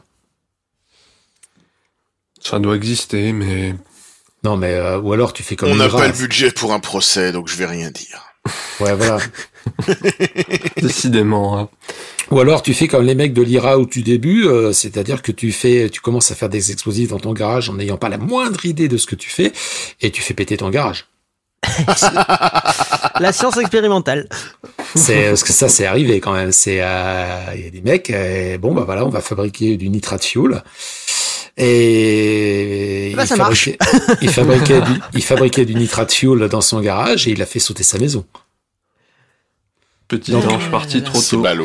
Petit ange parti trop tôt avec un côté Darwin Award sur derrière. Donc moi je dis bon ok, on parle de violence révolutionnaire, de violence politique, etc. Ouais. Alors je pense que c'est ce genre de sujet sur lesquels il faut avoir beaucoup de recul avant de s'engager, ne serait-ce que déjà dans ce genre de discussion. Nous allons conclure par Gwen. Oui, alors, moi je vais rembrayer sur ce que tu as dit juste avant de parler des Darwin Awards de l'IRA. sur on peut faire des trucs en sachant que c'est potentiellement de la merde et bon, décider de les faire quand même parce qu'on en retire une petite satisfaction perso, malin. Bah oui. Ce qui est quand même le cas, par exemple, de pas mal de gens à gauche. Tu vois, on parlait de l'apéro tout à l'heure, des choses comme ça. Que bon, tu vois, on connaît tous un type qui a des dreadlocks ou qu'en a eu dans sa vie. Qui fume des joints, qui vote Jean-Vincent Placé à l'occasion. Enfin, moi, j'en connais pas qui personnellement, mais je suis sûr que tout le monde en connaît. Qui vote ça? Qui vote Jean-Vincent Placé? Bref, quand on est de gauche et qu'on est né après 1970, il y a un truc qui est quand même assez incontournable dès qu'on va prendre l'apéro plus de 2 fois dans sa vie, c'est les drogues. Alors bon, les drogues. On va dire tout de suite au sens large, c'est-à-dire l'alcool c'est dedans, bon évidemment le cannabis, tout ça, les acides, les champignons, le tabac, bref voilà, enfin on connaît tous des gens qui aiment bien planer un peu. Les discours de Jean Castex. Non, ça on sait déjà que c'est une drogue de droite, comme la cocaïne, on sait aussi que c'est une drogue de droite depuis American Psycho, il y a pas besoin d'en débattre. J'avoue que je suis drogué au discours de Jean Castex. C'est de droite. Bon. Toi, t'as des vices vraiment curieux quand même. Vraiment marqués. Oui, ça. Ah, c'est... Mais, combo capitalisme, microphilie, plaisir malsain, même les drogues qui ont l'air sympas, genre, je sais pas, les champis, juste boire l'alcool, le bédo, le sucre, c'est de droite. Désolé, c'est chiant. C'est comme ça, mais c'est vraiment totalement, profondément de droite. Oui. Mais alors, bon, ça peut faire rigoler, ça peut être bon, ça peut, enfin, tu vois, le sucre, c'est bon sur la langue, ça peut faire rigoler, boire un verre de temps en temps, c'est quand même agréable, mais ça reste de droite. En 2021, en France, ça reste de droite. C'est triste, hein. Mais pourquoi c'est de droite? C'est une bonne question. Même si nous, on connaît la réponse d'avance, puisque nous, on sait. Voilà. Et pas vous. C'est de droite parce que si on commence par les drogues légales, donc tu vois, l'alcool, le sucre, le tabac, c'est de droite parce que globalement, à l'exception des petits producteurs locaux qui font leur bière artisanale ou leur vin en bio ou en biodynamie, mais il est dégueu, et qui donc font que notre cirrhose est locale et circuit court. Globalement, tout ça, c'est des industries qui engraissent des entreprises énormes avec des actionnaires, tout ce qu'il y a de plus ultra-capitaliste. C'est un peu un cliché, tu vois, des grosses entreprises capitalistes, qui sont très sympas, hein, puisque, tu vois, l'industrie du tabac, elle a détourné les mouvements féministes pour vendre sa merde. Elle a le tabac, comme le sucre, ils truquent les études qui montrent que ça donne des maladies parce que sinon c'est pas très bon pour le business quand même, etc. Et puis bon, ça c'est que pour les trucs légaux, tu vois, parce que quand tu pars dans les drogues... L'industrie du tabac, attends, petite parenthèse, l'industrie du tabac, ça a été prouvé que les méthodes de l'industrie du tabac qui ont été utilisées dans les années 60-70 pour minimiser les méfaits du tabac ont été copié-collé par les climato-sceptiques. Par les industries pétrolières pour financer le climato-scepticisme. Bien sûr, on finance des études bidons, tout ça. C'est même souvent les mêmes boîtes de relations publiques qui se sont chargées des deux trucs. Hein. Alors, je poursuis un petit peu la parenthèse, c'est même pas qu'ils font des études bidons, c'est qu'ils font plein d'études pour montrer qu'il y a plein de causes possibles au cancer, en fait. Donc ça peut être, je sais pas quoi, la pollution atmosphérique, la dégradation des pneus, enfin plein de trucs. Donc en gros, à la fin, on dit on peut pas être sûr que c'est la cigarette. Donc c'est ça la méthode. C'est même pas de truquer, c'est de noyer le poisson en fait. Oh, il y a de tout. Oui, il y a de tout. Oui. Et parce qu'ils ont largement assez d'argent pour faire les deux. Oui. Et là, on parle que des entreprises légales qui produisent des drogues légales avec encore vaguement, pour certains cas, une espèce d'encadrement, plus ou moins machin. Mais alors quand on part dans les drogues illégales, au-delà du débat sur leur dépénalisation, on en reviendra après. Voilà, le shit, les acides, tout ce qu'on veut. Là, faut arrêter, quoi. C'est pas des entreprises capitalistes, c'est des mafias. Bon, alors, si c'est des entreprises capitalistes, sauf que la différence d'une mafia avec une entreprise capitaliste classique, c'est que une mafia, c'est une entreprise capitaliste avec la loi en moins et la violence en plus. Mais en fait, pas que la violence économique qu'on connaît déjà, hein, la violence très concrète, ça tue, ça découpe des morceaux, ça viole, ça enlève. Je vais pas faire la liste, hein, mais bon, globalement, les mafias qui produisent du shit exploitent des milliers de gens au Maroc, les mafias qui produisent de la coke exploitent des milliers de gens en Amérique latine, les mafias qui produisent de l'héroïne exploitent des milliers de gens en Afghanistan. Tu veux dire que les cartels mexicains, ils sont pas super de gauche, en fait? Non, pas trop de gauche, en effet. Pas trop de gauche. Puis d'ailleurs, donc ces gens sont ultra violents, etc. Chez nous, ils exploitent quand même pour faire le dernier kilomètre de leur logistique ce que la société compte de gens les plus dans la merde.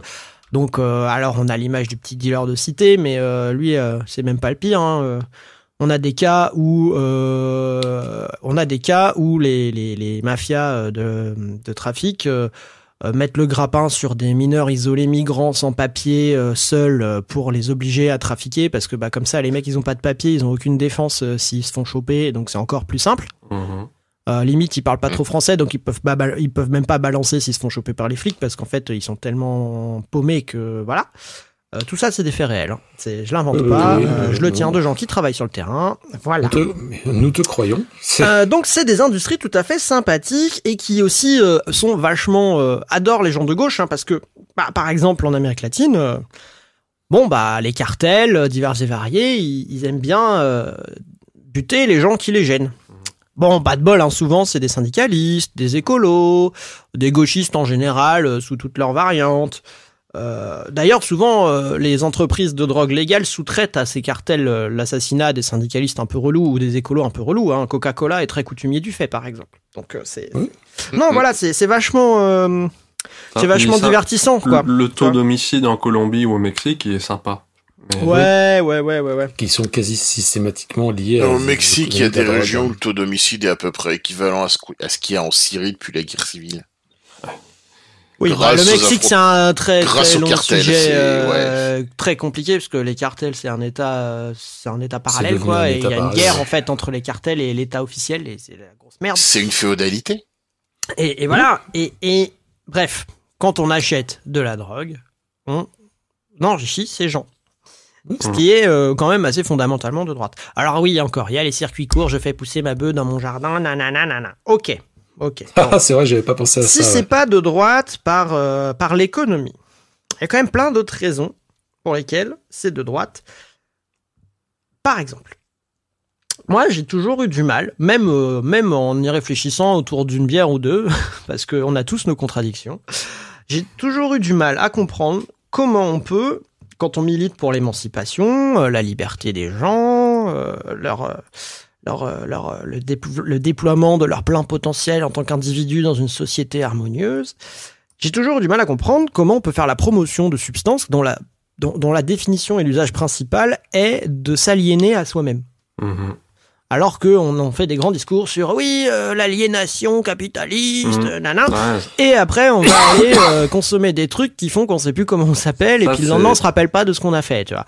J'ai du mal à voir la logique. Ouais, c'est ma grande incompréhension avec le milieu militant, ça m'a frappé. Donc tout de suite. Je passe peut-être un peu pour un curé quand je dis ça, mais il y a un autre élément hyper concret et matérialiste à cette histoire d'aliénation. Quand on ne sait pas ce qu'on fait, on ne sait pas ce qu'on fait. Par exemple, quand on ne sait pas ce qu'on fait, quand on est bourré, parce qu'on vit dans un monde patriarcal et plein de domination, quand on est bourré, on se désinhibe. Combien de mecs bourrés, y compris dans les cercles militants de gauche, ont agressé des meufs en étant ivres? Oui. Combien? Ivre ou autre, quoi, selon la substance. Ivre ou sous substance, sous substance, on s'en fout. Et puis le pire, c'est que état de conscience altéré. Voilà, combien, en fait, et ça, c'est pas de gauche. À ce que je sache. Le dire comme prétexte, c'est pas de gauche non plus. Ah bah non, bien sûr.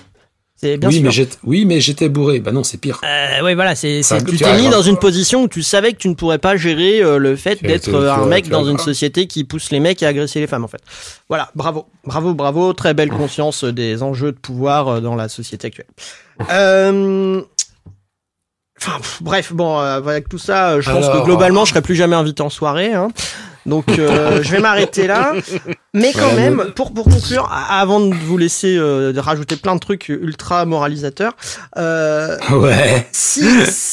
je me demande si, au lieu d'enrichir les barons de la drogue, les multinationales, etc., pour le plaisir d'un petit peu d'échappatoire d'un monde qui nous emmerde ou d'un bon moment de convivialité sympa, on pourrait pas essayer aussi de trouver plus de moyens d'être joyeux et sympathique sans avoir besoin de substances, parce que je suis sûr que ça existe, hein, il y a plein de trucs. Bon, on a parlé du sport tout à l'heure, c'est une option, hein, mais même juste passer du bon temps avec des potes, ça nécessite pas forcément d'être bourré. Même si, bon, on va se répéter, au moins faisons-le en circuit court, ce sera toujours ça d'économiser par rapport au commerce des drogues, qui est quand même, je pense, l'incarnation la plus pure, la plus raffinée et non coupée du capitalisme violent et destructeur. Ouais, voilà. Et n'oublie pas, sans alcool, la fête est plus folle. Ou pas, d'ailleurs, ça dépend. Ou pas, des fois on s'emmerde, hein, franchement. Mais une fête où on s'emmerde en étant sobre, on s'emmerde aussi en étant bourré, j'ai remarqué. Ouais, c'est même parfois pire. Ouais, mais des fois on s'emmerde quand t'es le seul sobre et que tous les autres sont bourrés autour de toi. Ah oui, bah ça c'est chiant. Bien yesh, d'accord. Ouais.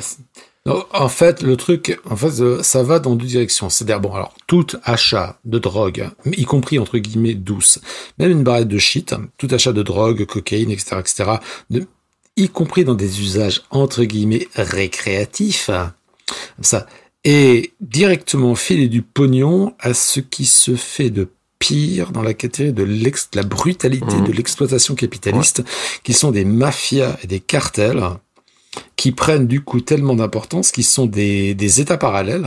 Le Mexique, c'est caricatural de ce point de vue-là. Et c'est de la féodalité, là. Et qui sont un truc de féodalité. Les seigneurs de guerre en Afghanistan, mec. Désolé, mais c'est leur source de financement aussi. Les terroristes au Sahel, ils vivent aussi du trafic de drogue. Tu sais quel est le plus gros producteur de cannabis au monde et qui inonde notamment toute l'Europe ? Le Maroc ? Un proche de la famille royale du Maroc. Ouais. Donc c'est pas le petit paysan marocain, machin. Non, c'est toujours en haut. D'ailleurs, vous vous souvenez comment on a forcé au 19e siècle, comment on a forcé la Chine à ouvrir les guerres de l'opium. On les a drogués. Voilà. Ah, vous voulez pas ouvrir votre marché, bouffer de la merde. La pénétration de l'héroïne aux États-Unis, à la base, c'est la CIA. Oui. Donc, dans les années 70, c'était littéralement pour faire tenir les ghettos noirs tranquilles. Oui, ouais, pour briser les mouvements comme les Black Panthers, etc. Et c'est pas un truc de conspirationniste, c'est documenté, avéré, etc., etc. Donc, alors le problème quand on dit ce genre de choses, c'est qu'on pourra t'objecter avec une certaine raison. Bon, alors tu dois pas acheter ça parce que le curé chiant. Tu dois pas acheter ça parce que bon, ça fournit la mafia, le terrorisme, etc. Ouais, mais dans ce cas-là, tu dois pas non plus acheter un téléphone portable. Ah bah le moins possible. À l'autre bout du truc, c'est que c'est des usines d'esclavage en Chine, en Corée, etc., etc. Tu dois pas acheter tel vêtement parce que c'est fabriqué dans des sweatshops au Bangladesh. Donc effectivement, mais alors ça met le doigt sur la schizophrénie habituelle de vivre dans un monde capitaliste où de toute façon tu es obligé à faire que des choix merdiques. Alors par contre, je peux rebondir là-dessus. Il y a une différence quand même sur la consommation. Ouais, on a peu de choix en tant que consommateur. Ouais. On n'a pas de pouvoir. Il y a une différence quand même, c'est que tu parlais des vêtements, il y a une différence de traitement notamment dans la réaction des flics si tu te promènes dans la rue sans joint et si tu te promènes dans la rue sans vêtements. Bof, hein. Enfin, non, sans joint, tu passes en comparo. Oui. Enfin, avec un joint, tu passes en comparo immédiate et sans vêtements, on t'envoie à l'hôpital. Mais. Voilà. Mais, en gros, dans notre société, on peut plus facilement se passer d'un joint que de fringues, quand même. Oui. C'est possible. Par contre, un téléphone, tu peux te poser la question. Ouais, mais c'est clair. Ouais. Mais c'est clair, mais ça pose la question de l'accès aux choses et de la production, etc. Mais ça, je suis d'accord. On est entre deux choix merdiques. Production. Mais il y a des choix. Enfin, comment dire. C'est pour ça que bon, quitte à se faire une cirrhose, autant la faire en circuit court, tu vois. C'est pour limiter au moins le côté économique, voilà. Mais après, globalement. C'est pas les gens au bout de la chaîne qui consomment qui sont responsables de tout le bordel. Enfin, en partie un petit peu, mais globalement c'est pas structurant. Tu vois. Non, c'est que. Mais le truc en plus, qui en meurt en majorité, c'est pas des riches qui en meurent, c'est toujours les pauvres. Ah non, bien sûr. Enfin, l'alcool qui en meurt, c'est un peu tout le monde. Mais oui, l'alcool est un grand truc démocratique. De toute façon, on voit bien avec il y a deux choses aux États-Unis. Les exemples, c'est le crack et la crise des opioïdes. Oui, j'ai vu ça. Ouais. C'est-à-dire que le crack, c'était pour les noirs et les opioïdes, c'est pour les blancs. Ouais. C'est-à-dire mais bon, dans les cas, c'est pour les noirs pauvres et les blancs pauvres. Oui. Attention. Oui. Il est là Alors que répondre à des gens comme ça? Bon, après, on peut leur répondre tout simplement que certes, on vit déjà dans un monde qui est fortement merdique et que de toute façon, un petit joint de temps en temps, ça fait pas de mal, tout en sachant qu'en plus, pour remplacer efficacement le petit joint maintenant, il y a l'huile de CDB. Je ne fais pas de la pub, etc. Mais ça a les mêmes effets de façon légale, sans altérer le jugement. Et sans provoquer des accidents de voiture. Moi, j'aimerais bien, par contre, que très très vite, on encadre la production de l'huile. Oui. Comme ça, on évite de le remettre dans les mafias, en fait. Ah oui, justement. Oui. Ouais. Oui, parce que on est d'accord. Hein, une des solutions à tout ça, c'est qu'on nationalise tout. Et puis ce qu'on veut pas garder, on le vire et on met les gens en prison. Évident, et ce qu'on veut garder ou ce qu'on estime ne pas pouvoir supprimer parce que pour des raisons pratiques, on n'y arrivera pas, on nationalise et on contrôle. Alors là, j'aime quand tu parles comme ça, Gwen. Et à ce moment-là, on nous objectera, oui, mais attendez, vous voulez tout nationaliser à la fin? Oui. Et la réponse est oui. Autre question. Voilà. Ce débat étant clos, nous pouvons donc passer à autre chose. Non, parce qu'au bout d'un moment, oui, non, on arrête de discuter, hein, on arrête de dialoguer. Oui, mais vous voulez tout nationaliser? Oui. Mais tout, genre tout, oui. Pense à n'importe quoi. Ce n'est qu'un début. Pense à n'importe quoi de ce que tu fais dans ta vie. Est-ce qu'on veut le nationaliser? Regarde autour de toi au moment où nous parlons et tous les objets que tu vois. Oui, on veut. C'est simple, hein, dès que ça fabrique des trucs. Oui, et est-ce que ça veut dire qu'on a un gros projet politique un petit peu encadrant et un petit peu restrictif derrière? Oui, c'est ça qu'on a. Et en même temps. Ouais, sans déconner quoi. Libérateur, parce que en vrai, je vais reprendre le truc de Goodbye Lénine qui était génial et ça plaira à Philippe. Qu'est-ce qu'on, franchement, quelle contrainte de temps de cerveau consommé pour rien de devoir choisir entre des marques de gâteaux quoi. Oh mon dieu, non mais. Ou de cornichons en l'occurrence. Mais quelle angoisse. C'est débile. Tu vas au rayon jambon. Puis de toute façon, on achète toujours les mêmes à la fin. Oui. Tu vas au rayon jambon. Alors, en plus, quand tu regardes les numéros d'usine, c'est de toute façon les mêmes. Hein. Mais oui. Mais quelle angoisse. Non, mais quelle absurdité. Enfin, c'est une absurdité. Vous avez vu le film des mineurs? Non. Hurt Locker. Des mineurs. Ah putain.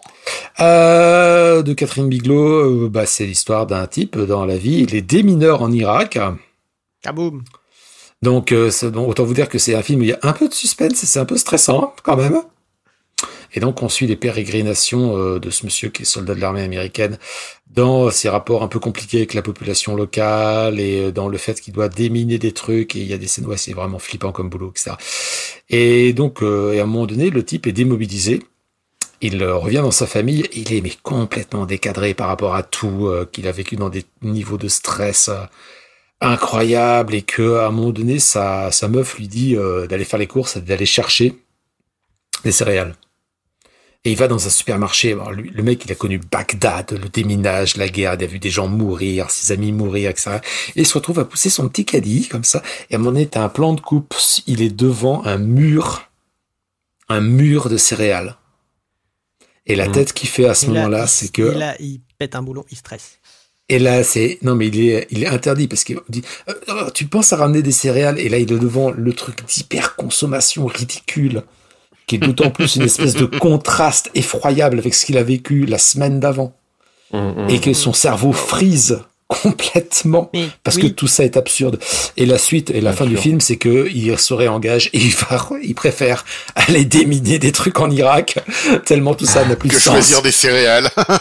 Mais tu parce rigoles, au moins, mais ça a du sens. En dehors des films, on paye, on finance, on organise dans les hôpitaux psy des programmes de rééducation et de réadaptation à la vie sociale.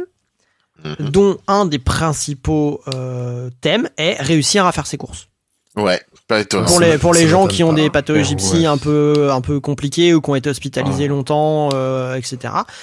On est obligé de payer des professionnels de santé, des psychologues, des neuropsys, des éducateurs pour réapprendre ou pour apprendre à ces gens à faire leurs courses. Je dis pas leur apprendre à faire leurs courses en mode de manière saine pour manger. Non, juste à aller dans un rayon et à réussir à choisir une boîte et à repartir avec en ayant payé. Mais je pense que c'est pour ça que preuve Thierry, que c'est un truc qui en termes de charge mentale est lourd, tu vois, parce que ça veut dire que c'est une action qui dans un certain nombre de conditions médicales et sociales n'est pas réalisable parce qu'elle est compliquée. Inutilement compliqué. Même pour les gens sans sans problème psy, ou en tout cas sans problème psy pris en charge, même pour les gens ordinaires, quoi. Il y a un lien, je pense, entre la charge mentale et la consommation de drogue, y compris les drogues ordinaires comme l'alcool, etc. en soirée. Parce que pourquoi on boit de l'alcool en soirée? Pour se désinhiber, pour se lâcher un peu. Idéalement pour se lâcher un peu, mais sans violer personne. Pour le sentiment de détente. Pour la détente, c'est-à-dire pour ce qu'on n'a pas le temps de faire, parce qu'on est accaparé aussi bien au niveau du temps qu'au niveau de l'attention, on est accaparé par une masse de conneries qui nous prennent la tête en permanence. Et c'est un moyen de lâcher prise aussi sur le truc entre guillemets de force, c'est-à-dire que si on n'arrive pas à lâcher prise soi-même, parce que tu vois lâcher prise en étant conscient et sobre, on va dire, c'est pas facile. Limite même ça demande du temps. Ça prend du temps et ça demande une éducation, voire même de la technique, tu vois, je pense à des trucs de méditation ou de machin comme ça. Ouais. Tu bois 2 verres, t'es détendu malgré toi, mais t'es détendu et du coup ça donne l'effet de façon expliquée. Voilà, et tu l'es plus vite, et si si ta soirée de toute façon, tu l'es sans effort en fait, surtout. Sans effort, ta soirée dure, la partie utile entre guillemets de ta soirée dure plus longtemps, etc. quoi. Oui, puis ça prend pas beaucoup de temps, alors que faire un travail sur soi pour dire non, faut pas que je pense à ça, machin. Il faut beaucoup de force de volonté et tout ça. Donc, et puis c'est du travail en fait. Oui, c'est du travail. Ouais. Et il y a la pression sociale aussi. Ça, c'est alors ça, il y a l'aspect pression sociale qui est évidemment important. Mais donc, tu ne te bourres pas la gueule, tu n'es pas un homme. Ça change maintenant. Je pense qu'à un moment donné, il faudra de toute façon, si on résume cette émission, discuter c'est toujours la même chose, de toute façon, puis on en discutera probablement la prochaine émission avec notre invité sur la différence entre une vision entre le contrat social et ce qu'on appelle la liberté. Voilà, et je vous propose, et comme si vous l'avez pas encore compris, de toute façon, au niveau de cette émission, on n'est pas tellement pour la liberté, on est plus pour le contrat social, et oui, c'est des contraintes, mais c'est ça qui rend adulte, donc de gauche. Je vous propose de finir là-dessus, messieurs, à moins que vous n'ayez quelque chose à rajouter. Que les contraintes globales, en vrai, ça rend pas moins libre. Hein. Au contraire, je pense que c'est la condition. Mais il faudra qu'on en fasse une émission. C'est que on nous vend de la liberté qui n'en est pas. Ouais, c'est la liberté d'avoir toutes les contraintes à gérer au niveau individuel et de devoir décider entre toutes les contraintes, surtout entre celles sur lesquelles t'as en réalité aucun poids. C'est pas de la liberté en fait. À la limite, si on a 5 minutes sur les drogues et dans les discours qu'il y a sur les drogues, il y a un truc que t'as un peu zappé, Gwen, c'est toute la partie où, en gros, toute la partie exploration psychologique qui est défendue dans certains discours. Alors, on va pas rentrer dans les détails, mais même en admettant qu'effectivement ça vaille le coup, et pourquoi pas, éventuellement, etc., ça doit être fait en labo, pas en soirée. Ouais, mais d'ailleurs, il y a des études de plus en plus sur les molécules actives pour voir si on peut aussi en faire des médocs, en fait, en vrai, parce que les trucs, ils ont un effet sur le cerveau. Tu parlais du CBD, pour la kétamine, il y a des trucs, pour la DMT, tout ça. Pour plein mal de psychotropes, il y a des essais pour voir si ça peut aider. Ça peut probablement aider dans un cadre contrôlé, encadré par des gens qui savent ce qu'ils font et qui te niquent pas le cerveau bêtement. Avec des doses produites de manière fiable. Et en sachant ce qu'il y a dans le produit. Voilà, parce que acheter au coin de la rue, voilà, c'est... Oui, on a les barrettes de shit au pneu. Oui. Bon, voilà. Bon, est-ce que tu te rends compte que, cher auditeur, nous ne sommes pas contre le fait que tu t'amuses. Nous pensons à ton bien d'abord et on veut pas que tu t'amuses n'importe comment parce que nous, on est de gauche et on veut ton bien, y compris malgré toi. D'accord? Nous allons conclure là-dessus. Je vous remercie d'avoir écouté cette émission jusqu'au bout. Je vous remercie, messieurs, d'avoir participé à ça. On vous donne rendez-vous de façon totalement aléatoire parce qu'à ce stade, on ne sait pas quand on refera une prochaine émission. Mais alors, petit teasing, si j'arrive à avoir l'invité de la prochaine émission, là, j'aime autant vous dire que ça va méchamment barder parce qu'on va appuyer sans doute là où ça fait vraiment très mal.